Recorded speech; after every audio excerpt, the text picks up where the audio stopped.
economic environment in India.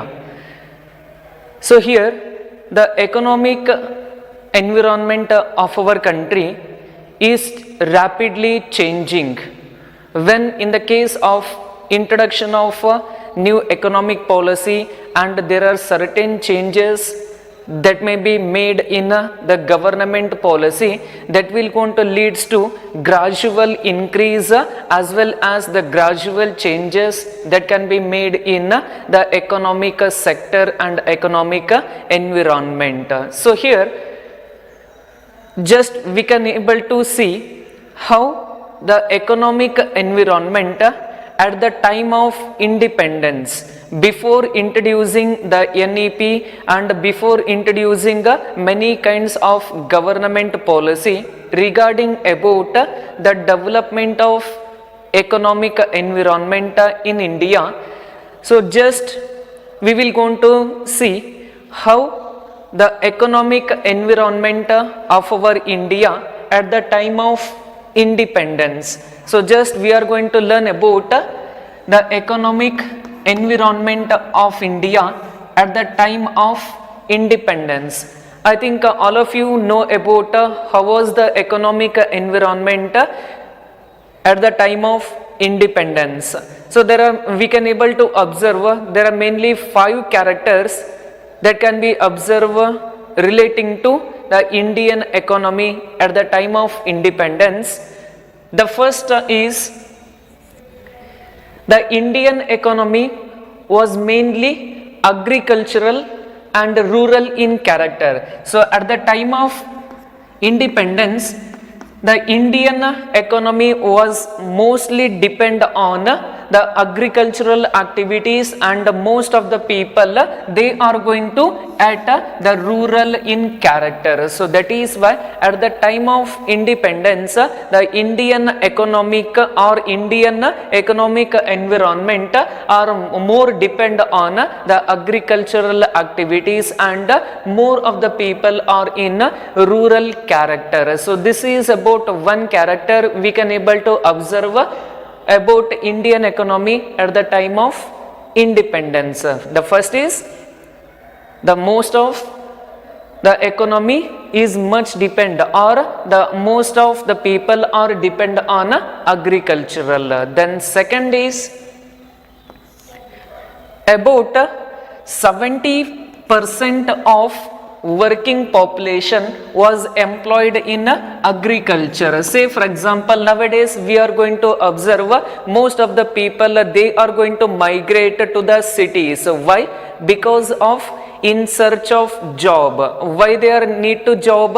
To earn the money to satisfy their needs and desires. That is why at the time of independence the Indian economic environment, so that is the mostly 70% of the working population was engaged or employed in agricultural activities. That is why agriculture is the backbone of our nation. So that is why at the time of independence 70% of the working population they are employed in agricultural activities. This is about the second factor that we can able to observe. Then third comes, that is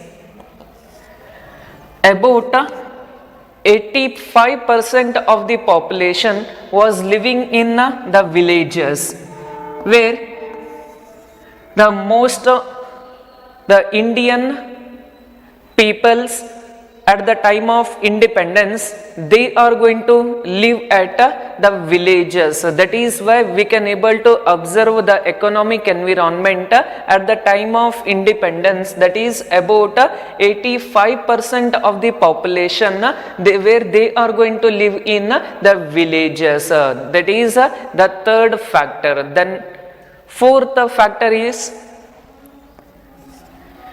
production was carried out using irrational low productivity technology. So here at the time of independence, the technology was not upgraded. So they are not going to use advanced technical equipment in the case of manufacturing process, as nowadays we are using advanced technical equipment for the production purpose. That is why at the time of independence, the production was carried out using irrational low productivity technology. The technology was backward, so they are going to use the small kinds of machines. By using those machines, they are going to manufacture the product in a smaller quantity. So that is the fourth factor about the Indian economic environment at the time of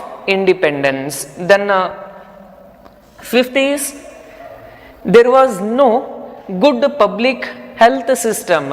So as now it is changing, it is rapidly changing, but at the time of independence there was no good public health system. So that is we can able to observe when at the time of independence. At the time of independence there was no good public health system which is to be available to the public. So this is about the 5 characters or the 5 factors that we can able to observe in economic environment at the time of independence. There are mainly 5 factors. The first is, the Indian economy was mainly agricultural and rural in character. Then second is, about 70% of the working population was employed in agriculture.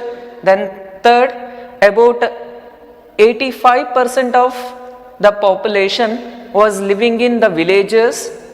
Then fourth, production was carried out by using irrational and low productivity technology.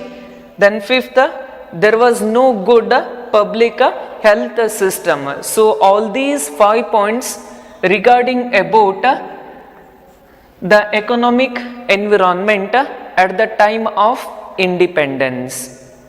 Just now only we discussed about how the economic environment of our country at the time of independence.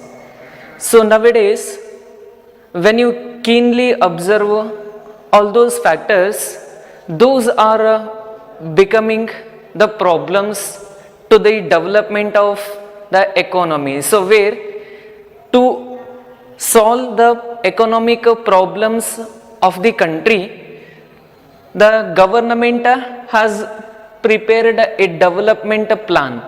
So by preparing the development plan, all those activities that are to be undertaken to grow up the economy of our country. So that is why there are mainly 4 objectives of India's development plan. So why the development plan is made by the government means to solve the economic problems of the country. So that is why to solve the economic problems of the country, the India's development plan was to be introduced.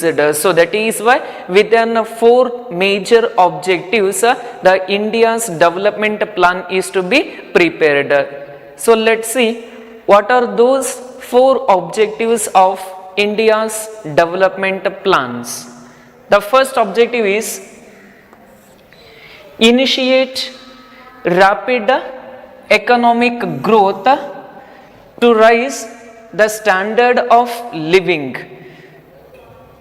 and reduce unemployment and poverty. So the main problem of our economy is that is unemployment and poverty. So to reduce unemployment and poverty, the economic plan, so that is the development plan is to be introduced by the government. So that is where the first main objective is to reduce the unemployment and poverty. So by reducing unemployment and poverty, where it help in increasing the standards of living of the people in the society. So that is the main objective of India's development plan. Then second objective is become self-reliant and set up a strong industrial base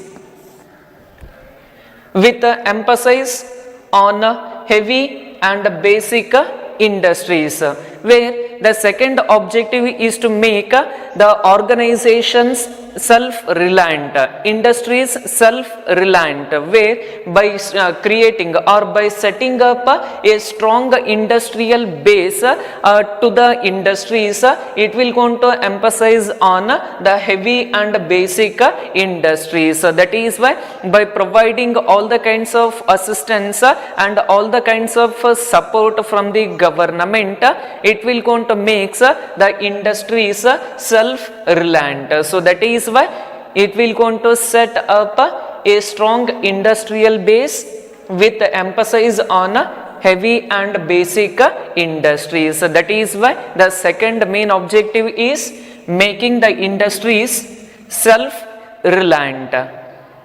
Then third objective is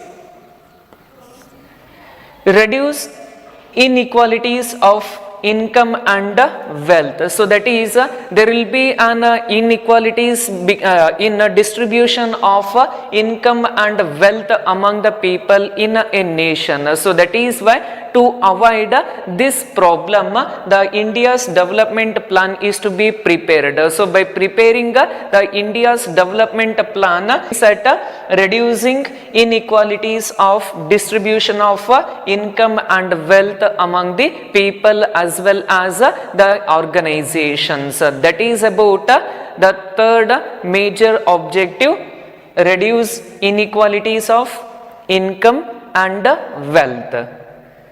Then last, fourth objective is adopt a socialist pattern of development based on equality and prevent exploitation of man by man. So where the fourth objective of development plan is to adopt the socialist pattern of development. So where in the case of this kind of development, where it will going to focus on development of each and every people who are living in the society. So that is why adopt a socialist pattern of development based on equality. So that is providing equal opportunity to each and everyone and prevent exploitation of man by man. So to avoid this, the development plan is to be prepared. So that is why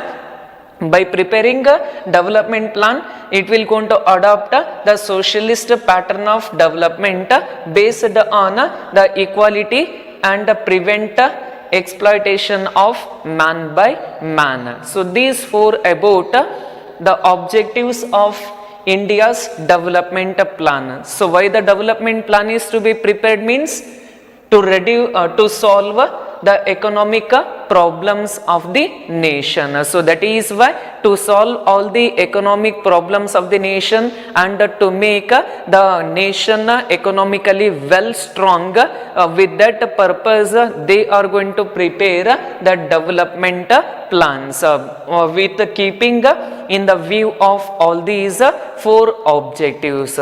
These are about the objectives of India's development plan. The economic factor plays an important role. That is why to develop the economy of a particular nation, so many government they will going to introduce many kinds of policies for the purpose of development of economic sector in a particular country. So that is why in this concept we will going to discuss about the economic environment in India. So here, as a part of economic reforms, there are many kinds of economic reforms were held up. In the case of economic reforms, the government of India announced a new economic policy. NEP stands for New Economic Policy, that was announced in July 1991. So by announcing new economic policy in 1991, so there are certain changes that can be made so in that policy. Let's see what are the main features of new economic policy. So we can able to observe the features of new economic policy which is introduced in July 1991. So the first feature says only 6 industries were kept under licensing scheme. Under the licensing scheme, only the 6 shortlisted companies can able to get the permission to start the industries under licensing scheme. It is the first feature. Then second feature is the role of public sector was limited only to 4 industries. So where the role of public sector enterprises were limited only to 4 industries. Already you know about the public sector industries, the industries which are established and controlled under the government, so that is called public sector enterprises also. That is why the role of public sector was limited only to 4 industries. Then third, disinvestment was carried out in many public sector enterprises. Here, disinvestment is nothing but withdrawing the investment which is made by the government. So it means the government is going to continuously monitor the industries which are established by the government, and the industries which are not working properly, so the government share is also withdrawn from that industry. That is called disinvestment. So that is why the third feature of new economic policy is disinvestment was carried out in many public sector enterprises. So disinvestment means withdrawing the capital or amount which is invested in the industries. That can be made in the new economic policy. Then fourth, foreign capital or investment policy was liberalized, and in many sector the 100% FDI, that is foreign direct investment, was allowed.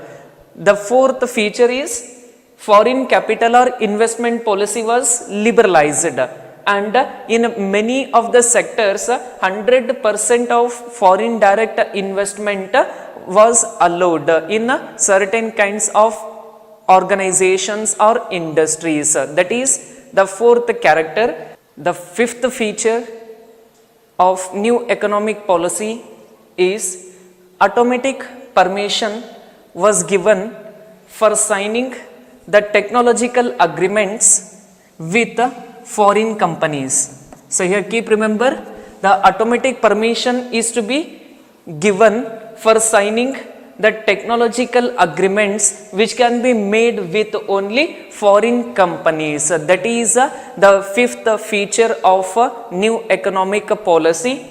And the sixth is FIPB, it is on board, was set up to promote and bring foreign investment in India. So here FIPB stands for Foreign Investment Promotion Board. So that is FIPB, Foreign Investment Promotion Board, was set up to promote and bring foreign investment in India. So to develop the economical aspect, the foreign direct investment is also made allowed with the help of foreign investment promotion board. So for this the FIPB board was established by the government. So that will going to promote and bring foreign investment in our country. So this is all about the 6 major features of new economic policy which is announced in July 1991.